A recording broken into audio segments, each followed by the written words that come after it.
Kristen. And I'm Bethany. And this is Looking for the Middle, the Christian Girl's Guide to Modern Dating. We're here to help you date with confidence while honoring the Lord and to show you that your identity and contentment are in Christ. We're going to give you the tools that you need to date successfully and be set up well for success in a godly marriage. If you've ever felt like you didn't really belong with any of the extremes in dating today, well, you're not alone.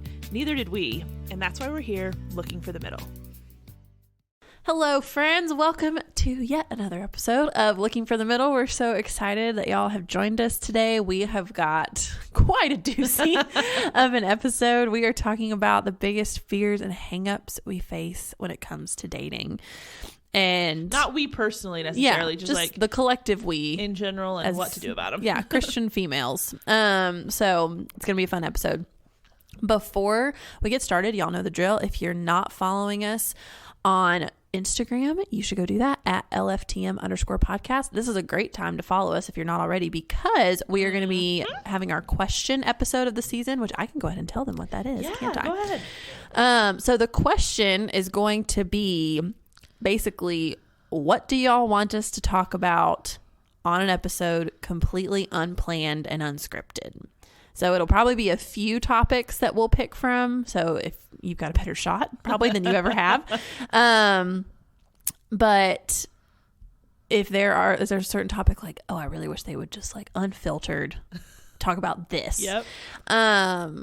We'll ask that question on Instagram. There'll be a question box. You can send us your answer, and then we'll pick from the litter, basically. Yeah, basically. We'll ask some it that like surface several times. Yeah, like some trends. We'll pay attention to that. We'll ask the question a couple different times on our Instagram stories, but to get it on the action, you have to be following us on Instagram. Mm-hmm. So go over to do that. Once again, it's LFTM_podcast is our handle. Yeah, this is your chance to hear Bethany and Kristen unfiltered as you've never heard them before. Isn't that terrifying? Or exciting, however you choose to look at that. Terrifying for us, exciting for them. Yeah. How I think this is probably going to go. That's probably true. So yeah. That's probably true. I don't know. I was thinking about, you know how like it's this big trend on like Instagram and their stories, influencers will be like, ooh, ask me anything. Yeah. And they're just like, boom, here's the answer. I feel like this is kind of like our version of that. Yeah, that's true. Like ask us anything and we'll give you the We unedited. will decide whether or not we want to answer. Yes. And the if influencers get that choice. And if we do, yes, it will be very real, authentic. Yep. Not that we're not normally real and authentic, but we won't think about it ahead of time. Yeah. We'll just kind of go fly by the seat of our pants. It'll be great. Speaking of social media, if you're not a part of our Facebook group, we would love for you to do that. We've started just a group for y'all as our listeners to build community and build relationships and get to talk to each other. So you can ask to join that either just by searching for the group. It's called LFTM Community. Or if you are subscribed to our newsletter, which you can do by going to our website, lookingforthemiddle.com, or there's a button in our Instagram bio. There is a giant button in the newsletter every week that says join the Facebook group that you can request to join there. But that's been super fun. There's over 100 of y'all now. Y'all are talking about your favorite episodes and sending each other just encouragement and other podcasts and all kinds of things. It's been really cool. And we get episode inspiration from y'all there too. So if you want more of your own thoughts and opinions to show up on a Looking for the Middle episode. Just to clarify, we don't take your personal like conversations and comment threads with each other and y'all are talking about stuff and we're like, oh, let's go make that an episode. No. But we have asked before, like, hey, what do you want to hear on an episode? What's something you want us to talk about? And we take all of the comments and stuff from that and make that an episode. Not just, we're not sitting there watching going, oh, let's talk about that. Their problems. They're in a world of trouble. A safe place. Yes. A safe space to talk about stuff. We won't mention names. No. Y'all know the drill. Yes. But anyway. Good call. Just to clarify. If you're not a part of the Facebook group, you would not have known that. So good call. So that's all the housekeeping we have for today. Bethany, what's the question of the day? Okay. Question of the day. What is one rule that you think everyone in the world should have to follow? Oh, I have so many. Okay, you can have a couple, but learn how to drive in a 4-way stop intersection. Oh my gosh. Let me just explain this for you people who skim through this. Apparently? Yes, in your driver's test. If you come to a 4-way stop, man, she is like the first person to stop and that means fully stop and your tires rock back. You have the right of way to go first through the intersection, unless somebody waves you. But don't be that person, because then you throw the whole rhythm off of the entire intersection. It's true. Second thing, don't not pay attention so that when it is your turn, we're all just sitting there waiting, knowing you're supposed to go because you're on your phone. You don't know it's your time to go. And then it's all this weird inching up because nobody knows what to do. And then throws everything off. And number 3, y'all, I can get really passionate about this. Yes, if you stop at the same time as somebody else, at the exact same time, not like, oh, I think I did. No, it was like the same time. The person on the right has the right of way in the United States. I don't know if you live in another country, please ignore everything I'm saying. But if you are on the right, you have the right of way. People have got to learn how to interact in a 4-way stop. It drives me up the wall. I get so angry. There's one in Canton. Yeah. And you know exactly what I'm talking about, where the Wilbur and Rudy's used to be. And so many people, they don't pay attention. They go when it's not their turn. I hate going through that intersection. It's so frustrating. Like, I've literally enjoyed that they're starting to put more roundabouts in, because there's not as much of a, like, you just know if there's a car coming, I can't go. And if there isn't one, then I can go. Oh, and that's funny. Oh my goodness gracious. So yes, the rule I think everybody should follow are the rules of 4-way stops. Thank you for coming to my TED Talk. My goodness, I didn't know we were opening up a can of worms. Sorry, here. y'all. I can get going. Okay, mine is that everyone should be required to take the shopping cart either back to the store or put it in one of the little buggy return things. Yes, ma'am. But this whole leave it in the middle of wherever thing, not in a parking spot. Like, who do you think you are that you are above taking the time to take it back? Who do you think you are that, like, your time is more valuable than other people? I saw something, I mean, this has always been a pet peeve of mine, but I saw something not too long ago that basically said taking the shopping cart back is like the ultimate test of someone's, like, moral compass. That's so true. Because there's no penalty if you don't. No one's going to catch you. No one's going to do anything. But it is objectively the right thing to do. There's no reward for it. There's no nothing. But you should always take it back. That's a fantastic point. Normally I'm like, but no, I'm not saying anything about any of y'all. Like, if you've done this, it's okay. No, it's not. I am coming for you today. Put the cart back. Put it back. Everyone should have buggy, to do that. Cart, whatever you call it. We call them buggies down here. Whatever part of the country you're in. Oh my goodness gracious. It drives What kills me too crazy. is when people have put it up on like a median that is across the aisle from the cart thing. I'm like, how lazy are you? Yeah. Man, I'm really getting wound up today. But the Diet Coke is kicking in. But yeah, I just think, just do the right thing. And don't leave it in an empty parking spot so that somebody can't park there. There's nothing more infuriating than trying to find a parking spot in a grocery store parking lot. And I'm like, oh, here's one. And someone left their cart right there. Yes. Like, I'm sorry. Excuse me. It is not that difficult. Yeah. If you only have like 4 bags, just leave the cart in the store and then carry your bags to your car. Thank you. It's not that hard. It's not. Okay. Thank you for coming to our rants. Yes. That's all we have for today. We'll come back next week. We have better attitudes. No. Okay. We're just stalling because we don't want to talk about our fears. It's fine. Yes, seriously. Oh, man. But the time has come. Yes. So we have 10 fears. Okay. And hang-ups. It's biggest relationship fears and hang-ups. Yes. So I had it a little backwards when I said it earlier, but that's the title of the episode. So Bethany, kick us off with, these are not in any particular order, but just the order we thought of them in. Yes. What is the first fear we have on the list? Number 1 hang-up is that this guy will end up just like the last guy. Boo. And so you're hesitant to go into something, one, or the one that I find to be more prevalent for me is that it's just this like constant self-talk of like, nope, this isn't so-and-so. This isn't that guy. This isn't whatever. And honestly, for me, if you just push through it, it ends up going away because the things that you thought were problems with guy A from before that you're like super hyper aware of with guy B that aren't problems. Well, then it ends up not like if you push through that and really get to know this guy for who he is and not impose all of the other guy's problems and motives on him, if you can really do that, it goes away because they're not that guy. They don't mean that the way it was. They don't mean it the way whatever. Or it's confirmed. Yeah. One or the other. But the uncertainty will go away. Yeah. I feel like uncertainty is at the root of a lot of these. Yeah. of just like, we want to know. Yeah. We want to know if he's going to be like the last guy. We want to know. I'm not going to give all these away, but we want to know if we're ready, if it's going to work out, what marriage is going to be like, if we're going to, you know, be successful, if we're going to be, you know, all these things. Yeah. And the uncertainty is what fuels the fear. And newsflash, uncertainty never really goes away. Yeah. I mean, it decreases in certain scenarios. And there are some, like, I mean, not to be like a total Debbie Downer here, but like, because some people are like, oh, as soon as you get married, all the uncertainty goes away. Not all of it. Yeah. Like, I mean, heaven forbid, like, something happens to one of you. Yeah. And like, what if your husband dies, like, prematurely, like earlier than he should, and you find yourself, you're like a widow at 40. That's not that. You can't be certain that, oh, we're getting married and we will be married until we are both 95 and we have been married for however many years and we have this. No, you have no idea. Like, and I promise I'm not trying to be depressing, but like, the point is that uncertainty never completely goes away. That's just part of us being human beings. Yeah. God is the only one who knows it all and knows the full plan.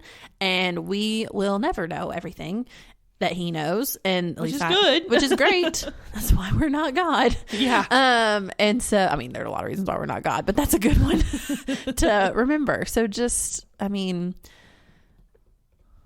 like Bethany said, though, that specific instance of uncertainty will at some point decrease drastically. Yeah. So you're like, okay, no, he is different.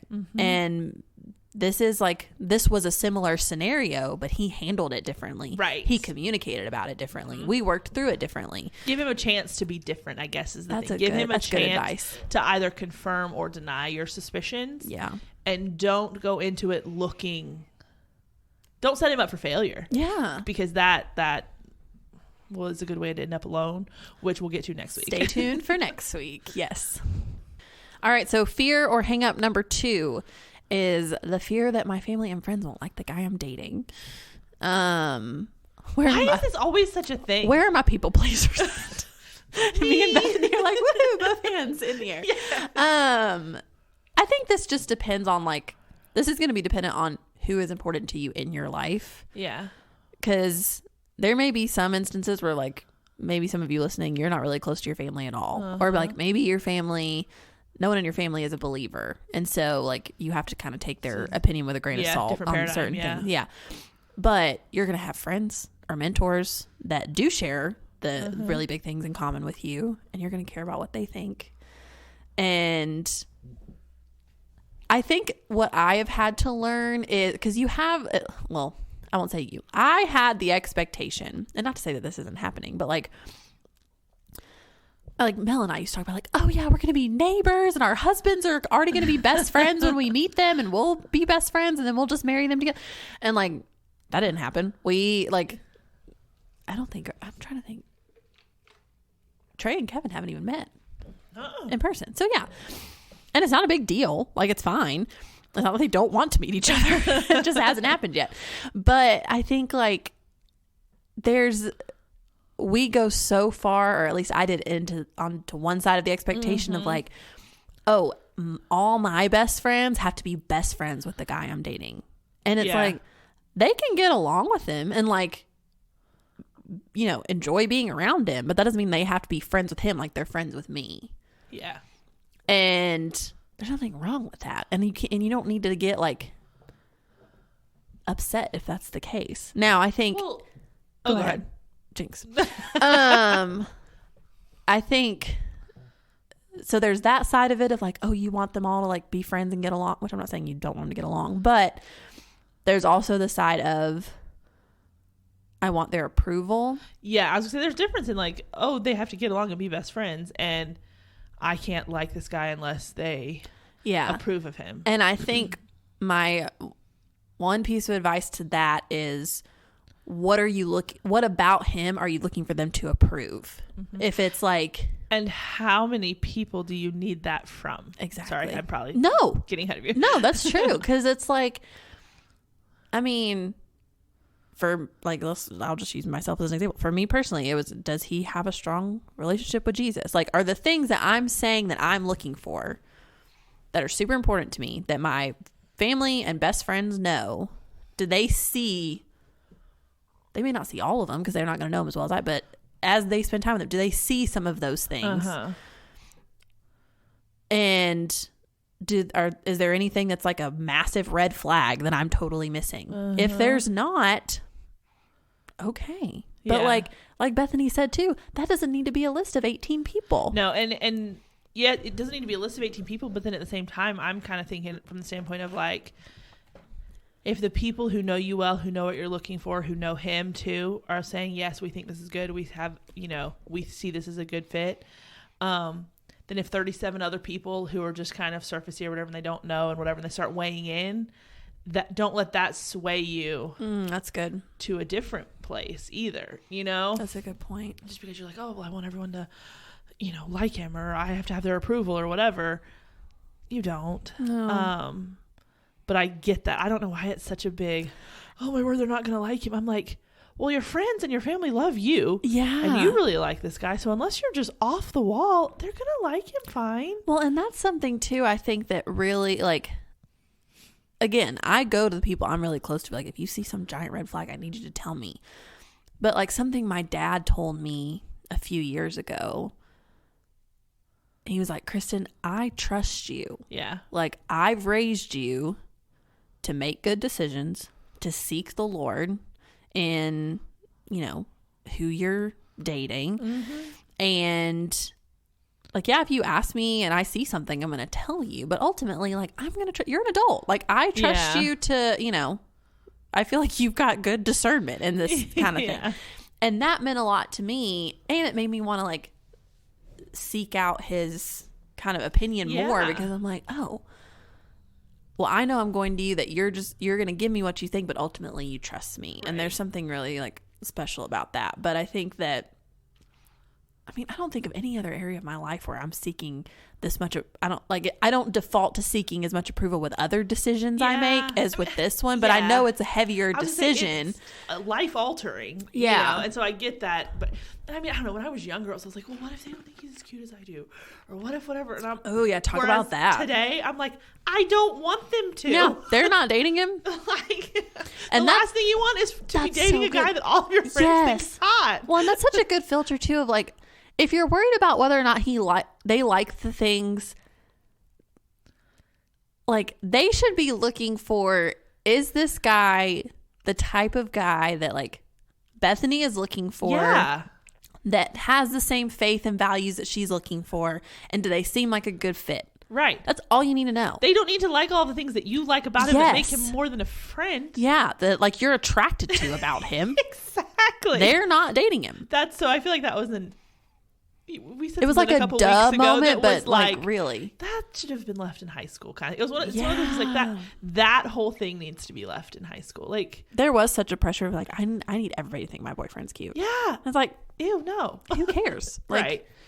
Yeah, that's so long as you do. Yeah, it doesn't matter. Yeah. So if you're listening and you needed to hear that, we've been there. Well, and I think what's so crazy, I'm camping out on this one, and I know we need to move on, but when I see somebody I know with somebody else, my first thought is not like, oh, he's not cute, or oh, he's cute. I'm like, oh, look how happy they are. Yeah. Or look how cute they are together, or look how sweet they are. Yeah. Yeah. That's not like, that's not at all like, and I think what I'm trying to teach you is like, that's not other people's first reaction. Yes. Is like, oh, I didn't expect her to date somebody who looked like that. No one's saying that. Like, that's not your first. And that also stays in high school. And if they are, then let's talk about that friendship. Yes, good point. That's because 100%. I want my friends to be noticing like his character and how he treats me, and like, is he backing up what I've been telling them about him and all of that? I want friends who are placing value on the things that God places value on, as I should be too,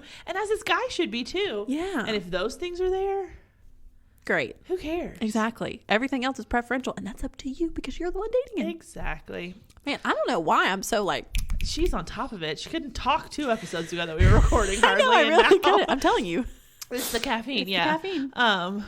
So now let's go on to the next one, which is kind of, it goes well with coming right off the bat, is this next fear or hang up is that I won't find someone that I'm attracted to. Which I get, because you're like, okay, it's not as important. We have talked about attraction and chemistry and all of those things, multiple episodes in the past.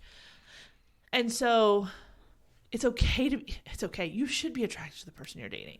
I've never dated anyone I wasn't attracted to. But like,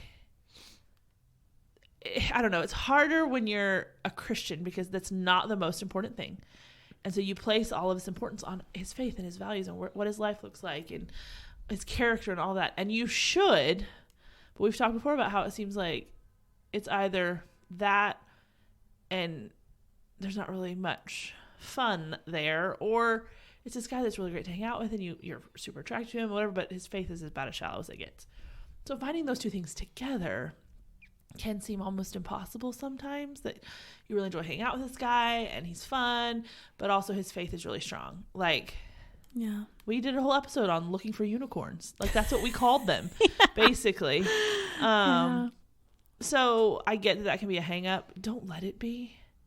And y'all know I am the one that says, let that attraction build too. You don't have to be like head over heels attracted to this guy from day one. I mean, it helps when you are, but I have dated guys before where I wasn't initially like, oh my word, but it doesn't take long. Yeah. But it's okay to give that a little time. If his character, like if all those other things are there, then that's fine. Yeah. I think it is it really does bother me that I feel like attractiveness has just been downplayed in its level of importance within the church, specifically for women. Sure. But it shouldn't be way elevated either. I agree. And it's almost like I feel like it's been elevated for guys and deflated for girls. I'm like, dude, she's got to be hot. And I'm like, maybe that might be stereotypical, and I'm sorry. But like, no one ever tells a guy to not to like overlook a girl's appearance ever. Or if he's not attracted to her, oh, just push through. She's great. No one. There's my old Southern church lady coming out. And I think with appearance, that is something that's super elevated with guys, and it's something that's not discouraged, but just it's not prioritized as much as I think it could be, while still keeping it in check. Yeah. Like, you don't need to over prioritize it, but it doesn't need to be under prioritized either. Yeah. And that's okay for that to be something that you're like, you know what, I'm going to wait for somebody who I'm attracted to. And that was one of the things that, who told me this? I think it was one of my mentors. I think it was Thea. Was the first person that said it to me. She was like, Kristen, if you wanted a boyfriend bad enough, you could get one. Mm-hmm.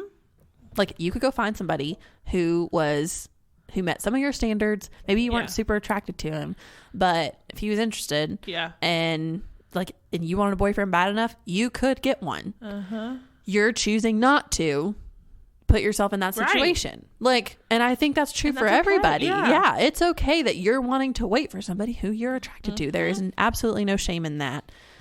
And I do think that, like, while that is a fear that maybe you're like, there's never going to be a unicorn. You only got to find one. Yeah, exactly. You only have to find one. That's good. All right, next fear. Okay. The fear that I am going to end up like my parents. You can interpret this in a lot of different ways. And this may just be a fear you have even outside of relationships. So if maybe your parents are divorced, maybe you have some infidelity in your family. Maybe your parents are married, but you just don't want a marriage like them. Mm-hmm. Or maybe your parents have just over prioritized you and your siblings, and it's been all about the kids, and that was it. And that was why my mom did not want kids. Yeah. Because she felt like her parents, it was her and her brother were everything, and they didn't really like, she's like, I want a good marriage, therefore I don't need to have kids because I don't want the distraction. And then she had 5. So the Lord has a sense of humor. Yeah. But I don't think there's anything wrong with, there are things I want to do differently from my parents. And, I think that's just human nature. Yes. You're not going to want to live a carbon copied life of your parents. But just because your parents' marriage looks a certain way or because it ended a certain way does not mean that you're doomed to repeat that trend. And I think that I personally don't have experience with, like I said, my parents are still together and whatever. I've dated guys whose parents are divorced and whose parents had affairs. And like they're, you know, so like I want the total opposite of this, which is great. But I also, like, you've got to think through, do you just want the total opposite because you're so scared, or do you want, like, there's got to be something else motivating this other than fear. And I think, not that fear is not a good starting point. I'm not saying this is an invalid fear, but I think that ultimately it comes down to, I don't want to end up like my parents because I want a really strong and faithful marriage. And I need to then go surround myself with people who have that kind of marriage. Talk to people who have that kind of relationship. And figure out what the Lord says produces that sort of marriage. Because it doesn't just happen. It doesn't just happen. And at the same time, you don't have a guarantee now that you're not going to be that in 20 years. Like, you can, like, the only way you can do that is to be saturating yourself in the Word of God and then allowing it to change and transform your life. Yeah. And you have to have two people doing that. I heard one pastor say one time, it's like, we're all one decision away from, like, basically making a mistake that would make you like, oh, I would never do something like that, or I will never turn out like that. And it's like, it's by the grace of God. Like, it is not, you know, you're still human. You can sit there and do all the things and check all the boxes, but like Bethany's saying, your best bet is to just, like, let me get in the Word, let me strengthen my relationship with the Lord, and be like, okay, what does it look like to have a godly marriage? What do I need to be doing to make sure that I'm investing everything I can to do my part? And then just praying over your future marriage and praying over your relationship. And because you're no better than anybody else, that you're not susceptible to some sort of temptation or some sort of slippery slope that you think, oh, that'll never happen to me. I'll make sure that never happens to me. And you can do your part, but ultimately it's like, you need to be seeking the Lord first in that. I think any of these that we've already talked about, or that we're going to still, any of these that come down to, you're letting a fear of the future or uncertainty in the future keep you from dating, keep you from pursuing a relationship, keeping you from, you know, getting serious with someone who is a godly guy because you're not sure what the future holds. Well, really what that comes down to is not trusting in the Lord. And so that's what needs to be remedied with any of these. And I think this is one of them, of like, oh, I don't want to start dating because I'm going to end up like my parents. If you're saying that because you're like, oh, I see a lot of the negative qualities from my parents in myself. Okay, well, work on that. Repent of those things, change those things, and move forward. But if it's just a fear of the unknown and uncertainty in the future, you won't ever get past that until you make some change. Yeah, that's true. That's good. Okay, so moving on to number 5, which really goes right hand in hand with that one, is a fear of marriage itself. Maybe because it wasn't modeled well for you, and so you're like, well, great, what if I'm not a good wife? Like, what if I'm not what he deserves? What if I'm not what's good? What if he doesn't like me anymore because I'm not a good wife? What if, marriage is just scary? I think there's a scary element to just, like, it is permanent. Yeah. It's a permanent commitment, and that is intimidating because there isn't much else in life that you commit to on that level. And that's good. I mean, it's a good thing. I don't know of anything else in life other than following Jesus that you commit to for that long of a time. I mean, having kids, maybe. Yeah. It's different. But even then, like, you're not raising them for the rest of your life. That's a good point. They leave. That is eventually. A really good point. Yeah. Like, that is your husband is the only one who stays with you forever. Yeah. And so that can be daunting. Even if he's great and you're like, you don't have any doubt about this guy, just that can be daunting. But again, this one, I don't think we have to belabor this point. We kind of talked about it a good bit. Like, it goes back to, who are you trusting? Yeah. Are you putting your trust in you and this guy to like muscle through and make this marriage work, or make this relationship work into a marriage? Because if you are, that's going to fail. I mean, maybe the marriage won't fail, but putting your trust in yourself and trying to make that work is setting yourself up for failure one way or the other. It's only when you're putting your trust in the Lord and letting him lead and following his will and his word do you see those fears fall away, because you're looking at him and his perfection and striving after that, and knowing that he is good and kind and faithful and will bring about both of your sanctification in the good times, in the hard times, and whatever. But that's what you have to be looking at. Yeah, that's good. All right, moving on. Next fear or hang up is the fear of not being ready, quote unquote ready. That's in quotations. Just as a very blunt response to this, no one's ever truly ready. Okay, not completely. No. And I think we did an episode about this back when we were recording in my closet.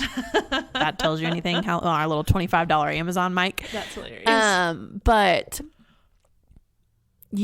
I know so many people who are like, I don't want to start dating until I'm out of college. I have a job.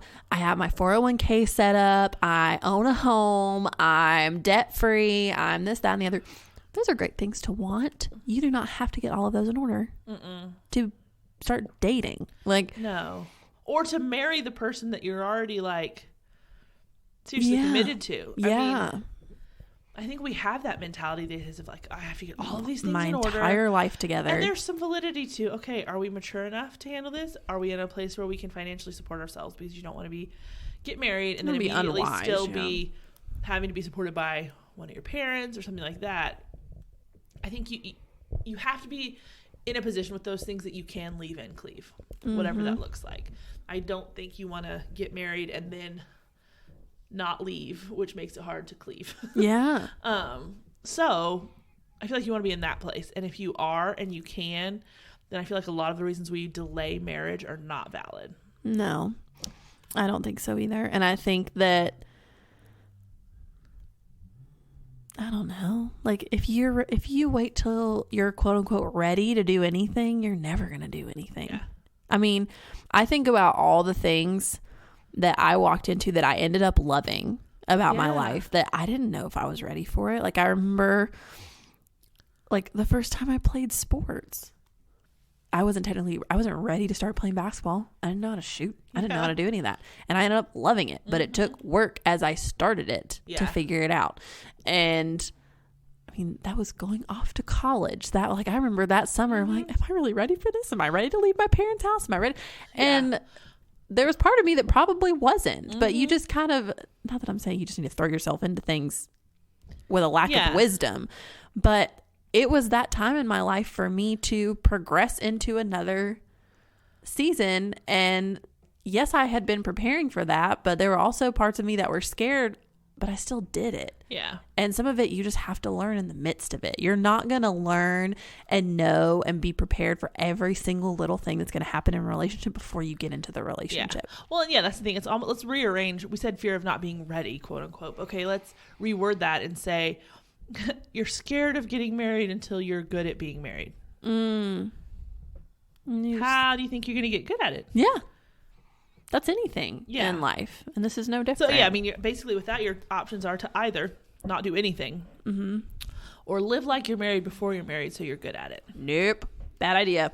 Neither of them will work out well for you. So, warning. You like that sound effect? Abort. Yeah. Yes. So, anyway, yes. Yeah. Okay, so then the next one is a fear of not knowing it will work out. I'm terrible at this one. And personally. I get it, because it's like, okay, especially if you've dated and it not work out several times, I find myself in this place of like, do I even want to put myself out there and have the same thing happen again? Like, what if it doesn't work out? Do I even want to spend the time to find out? And if I'm being really honest, there have been times when the answer is no. And I was just, there have been guys where I'm like, oh, he seems nice. I could talk to him. He's reached out, whatever. I'm like, but he'll probably just be like all the rest of them, and I don't even go there. Yeah. You know, it's all in the sovereignty of the Lord, but at the same time, like, no, I know what you mean, though. They could have been really great guys. You don't know. Yeah. But you're scared that, it might not work out, and I don't want to, I'm like preempting the potential hurt, I guess. Yeah. It's a fear of being disappointed again. Yeah. That's what I struggled with. And God and I had several conversations about that, where I would be like, Lord, I'm tired of getting my hopes up and then getting disappointed. And it got to the point where I'm like, is this even worth it? Because I'm like, if I don't date or I don't put myself out there, then I can guarantee that I'm not going to get disappointed and I'm not going to get hurt. Exactly. And what is it that, it's the C.S. Lewis quote. I'm not going to quote it verbatim. You can Google it. It's beautiful. But basically he's like, yeah, you can avoid hurt, but you're going to avoid love too. If you do. And basically your heart's going to grow cold. And he's like, if you choose to go through life and never give your heart to anything, not even an animal, like not even a little puppy or whatever your pet of choice is, like, you get a dog, oh my gosh, yes, he's so adorable and sweet, he's gonna die, like, your heart's gonna get broken, but you're willing to go through that because you know, you're willing to risk that or endure that because you want the love at the same time, and you can't have love without hurt.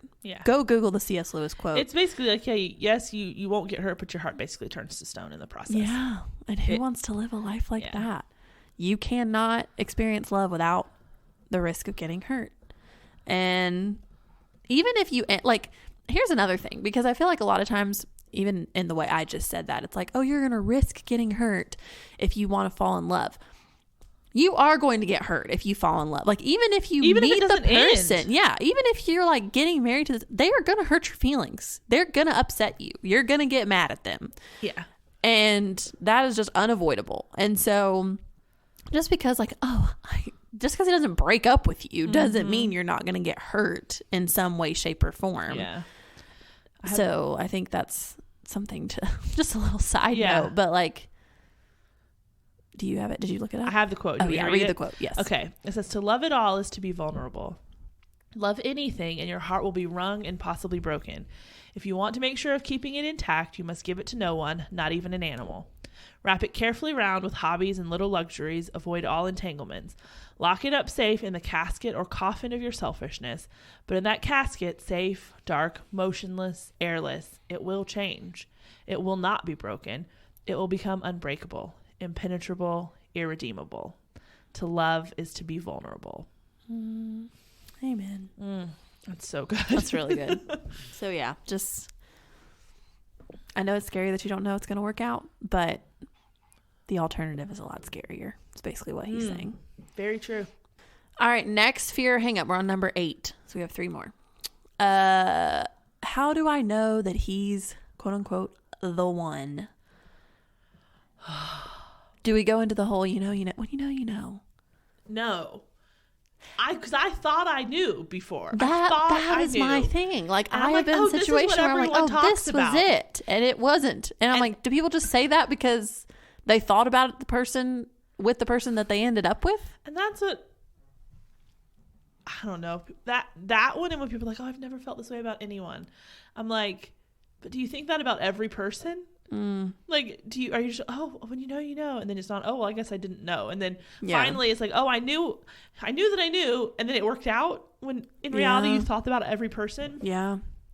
I just feel like that's a very unhelpful saying. Yeah.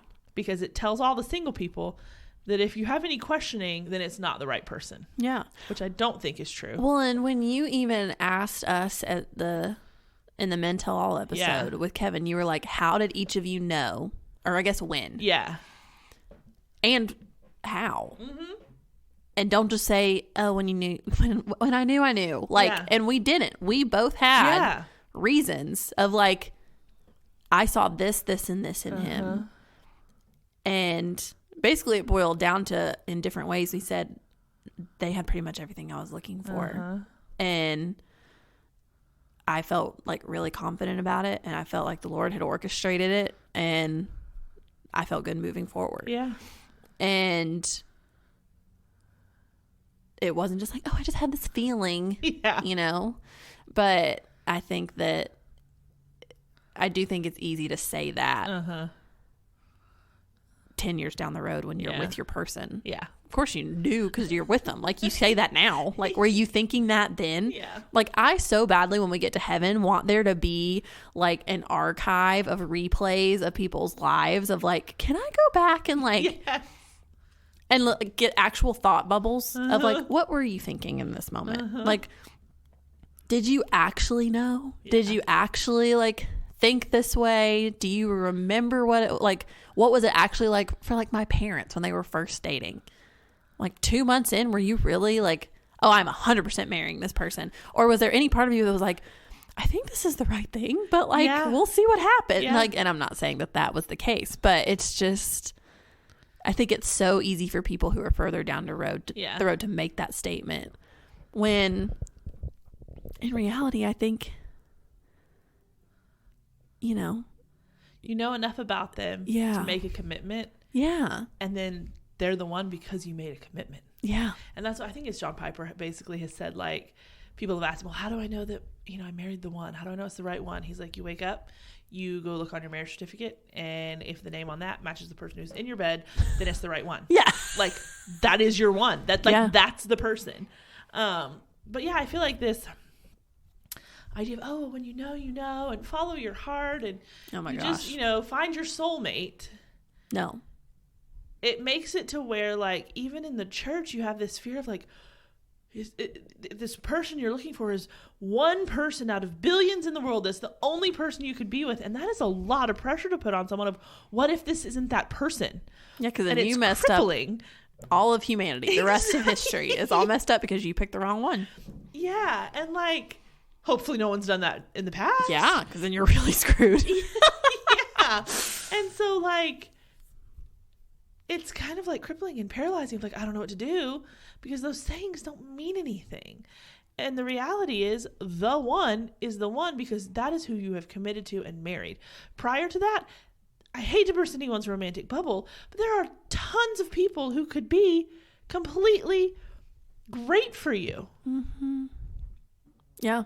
But you pick the person you married, and that's who you're with, and that's the end of it, Well, and so much of the things you just said, too, about, like, follow your heart, and when you know, and find your soulmate, they're all feelings-based. Mm-hmm. Like, I would hope that you would have more than just a feeling about your future spouse, that, like, you would know based on what you've seen, what you've experienced, what you've observed, what you've talked about, that's where you're, like, what you've prayed for, that those are the things that are confirming the confidence you have that you want to move forward with this person. Not just, I had a feeling, or my heart told me it was the right thing to do. No, do not listen to your heart. No. Contrary to all the things that the people on The Bachelor tell you, just follow your heart. It's fine. No, your heart is deceitful and wicked above all things. Like, you don't need to trust your heart.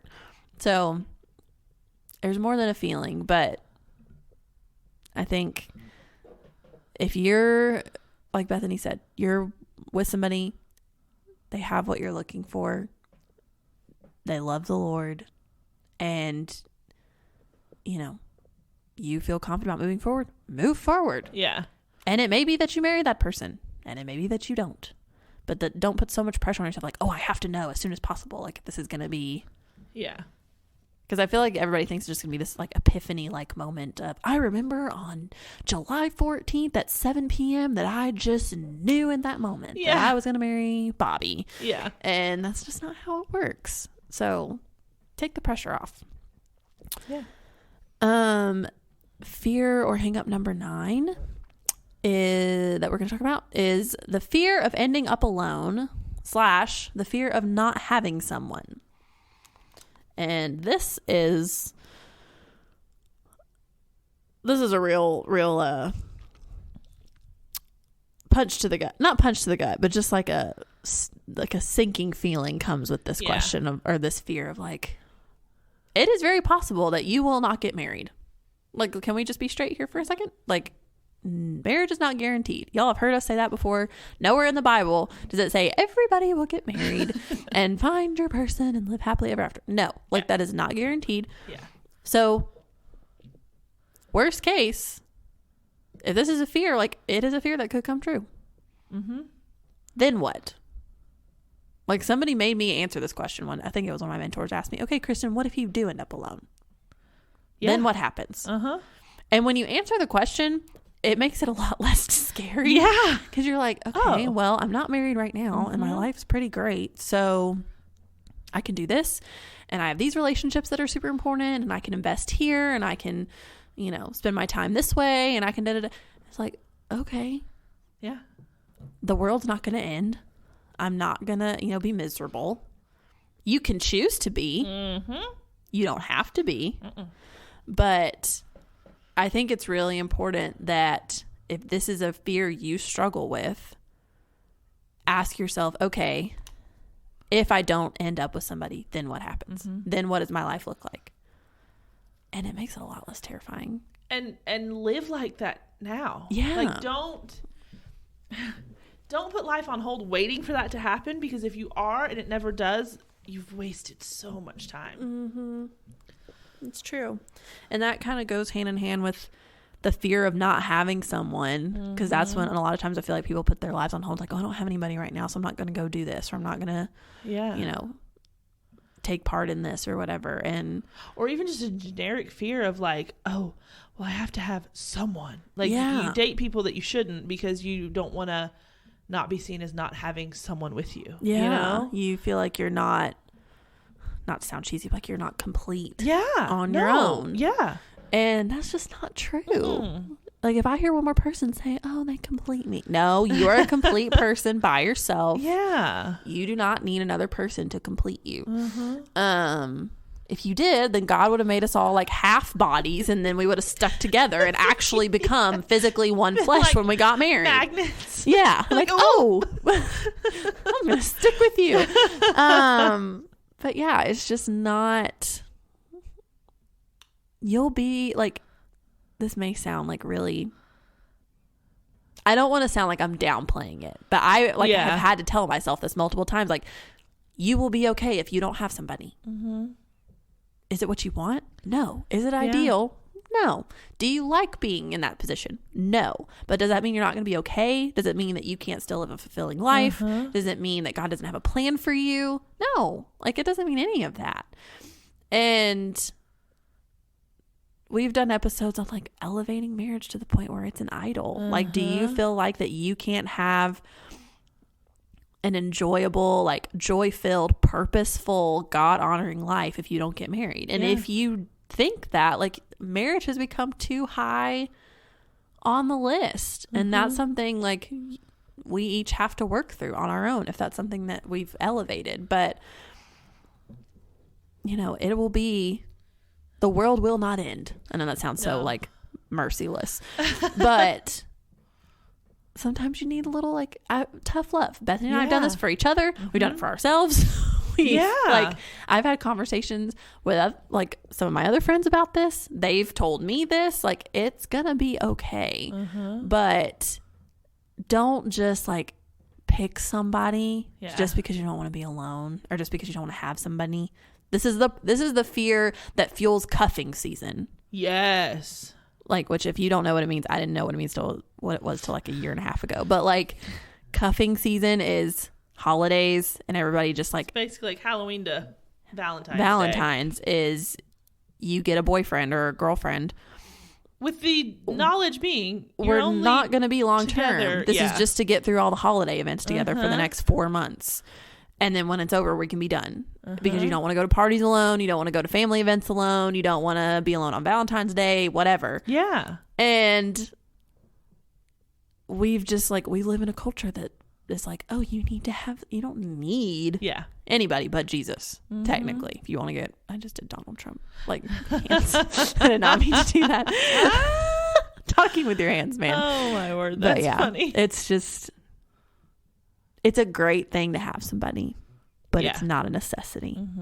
And I think the best place you can get to is to say, hey, I don't need this guy, but I really want to be with him.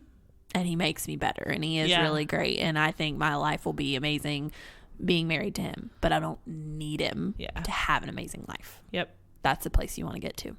So that's all I have to say about that. Okay. Love it. Last one, number 10. Last one. The last thing, and I feel like this one may be one of the most prevalent. We get a lot of questions about this one. Which is you're fearful of relationships. You have this hang up over dating because you don't know what to do and or how to date because maybe you never have, and that's okay. First thing that I would say is practice makes perfect, and not dating because you're afraid of not knowing how to date isn't going to get you anywhere. So don't avoid it just for that reason. I'm also not saying get on Bumble and start swiping and just go out with people to practice dating. But don't let this be something that keeps you from the pursuit of a godly guy. If he's pursuing you, he has a great character. He loves the Lord. But you're afraid you might embarrass yourself or you don't know what to do. Well, that's okay. Don't let that stop you. Because remember, being good at dating is not the ultimate goal. We're not all out here dating so that we can get really good at dating and keep doing that forever. Yeah. We're dating to find a person that we can quit dating. Yeah. Right? For real. And so that's not the goal. This is not the end all be all. I actually told someone not too long ago, I was like, I feel like you're like, sure, you may not be where you want to when you like knowing how to date per se, but like your relational maturity is there. Like, you know how to be in a relationship with someone because that's what we're looking for. We're all looking for a guy or a girl, if you're a guy, who does know how to be in a relationship, who does know how to go past dating to marriage. And so if you're like I was saying, if you don't feel like you're good at dating, well, you don't have to be. Those aren't the things you want to be spending tons of time cultivating. Practice will make perfect with that. Just push past that fear and do it anyway, and you'll get better at it. So I think that would be the first thing I would say with that. Yeah. And then one last thing, we can wrap it up with this if you don't have anything else, is no one else knows as much about dating as you think they do. So while you may feel like you have no idea what you're doing, you've never dated before much, you have no clue what's going on, just because someone has dated more than you doesn't mean they know what they're doing. Yeah. And just because someone comes on here and talks about dating every week and whatever doesn't mean they know what they're doing. Because trust me, Kristen and I have had conversations over the years of like, oh my word, I have no clue what to do. I have no idea what to say.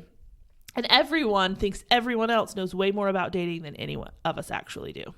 We asked that, and we have a dating podcast. That's what I'm saying. We sit around and talk about it all the time. We have no idea. Like, we should have all the answers. So, yeah, not at all. So anyway, we will leave you with that. No one knows as much about dating as you think they do. Yeah, that's good. That's a good final. Good spot to stop. Yes, encouragement. Perfect. Thank you guys so much for joining us for this episode. We hope that you enjoyed it. We hope that it was helpful to you and that you'll share it with a friend if it was helpful so that it can be helpful for them as well.